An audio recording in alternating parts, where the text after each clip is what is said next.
থামো থামো থামো বন্ধুরা, ভিডিওটি স্কিপ করবে না। এই যে দেখতে পাচ্ছ শাশুড়ি বৌমার কতটা মধুর সম্পর্ক, আর এরকম শাশুড়ি মা যেন প্রত্যেকের ঘরে ঘরে হয়। তো এই ভিডিওটা শুধু দেখো, তারপর বলবে।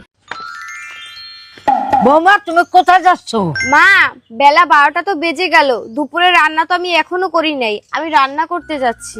বৌমা, তোমার এই অবস্থা রান্নাঘরে যাইতে হবে না, আমি এনে রান্নবো, তুমি ঘরে যেয়ে বিশ্রাম করো।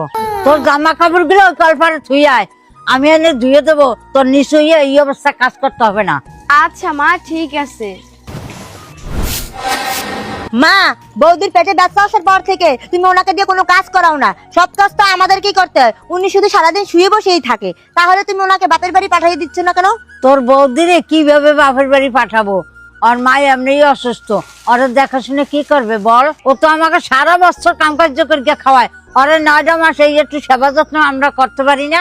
ও আমার আরো একটা মেয়ে, এমন কথা কোনো সময় আর মুখে আনবি না। বৌমা, বাচ্চা ঘুমাইছে নাকি? হ্যাঁ মা, এই মাত্রই ঘুম পাড়াইয়ে বাচ্চাকে আসলাম। আপনার একা একা সব কাজ করতে অনেক কষ্ট হচ্ছে, তাই না মা? আপনি এখন জিরান, আমি সব কাজ করে দিচ্ছি। না না, তোমার কোনো কাজ করতে হবে না, তুমি স্নান করে গিয়া বাচ্চাদের ঘুমাও দিয়া। ও তো তোমার সারা রাত ঘুমাইতে দেয় না, তুমি যাই আর পাশে দিয়ে একটু ঘুমাও, আমি সব কাজ করে নিব।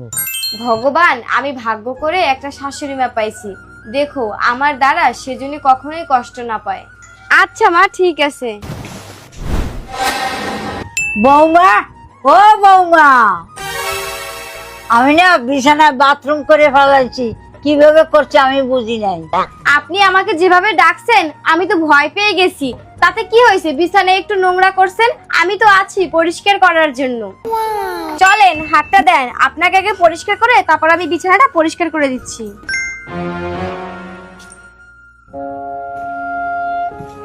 এই নেন মা, আমার বিছানা পরিষ্কার করা হয়ে গেছে। এবার আপনি আস্তে আস্তে উঠে শুয়ে পড়ুন।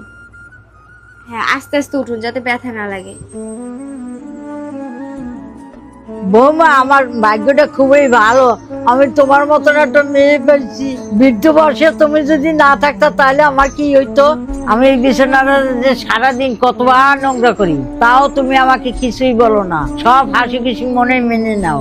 আরে মা, আপনি আমাকে এ কথা বলে লজ্জা দিবেন না। আমি যখন এই বাড়িতে বিয়ে হয়ে এসেছি, আপনি আমার সুখে দুঃখে সব সময় পাশে ছিলেন, তাহলে আমি কেন আপনার বিপদের সময় পাশে থাকবো না? আর শুনেন মা, আপনার মতন প্রত্যেকটা শাশুড়ি যদি তার ছেলের বউকে ভালোবাসতে পারে, তাহলে বৃদ্ধ বয়সে সেই শাশুড়ির কখনোই যত্নে কমতি হবে না। আর আপনি যৌবন বয়সে যেমন কর্ম করছেন, বৃদ্ধ বয়সে ঠিক তেমনই ফল পাচ্ছেন, বুঝছেন মা?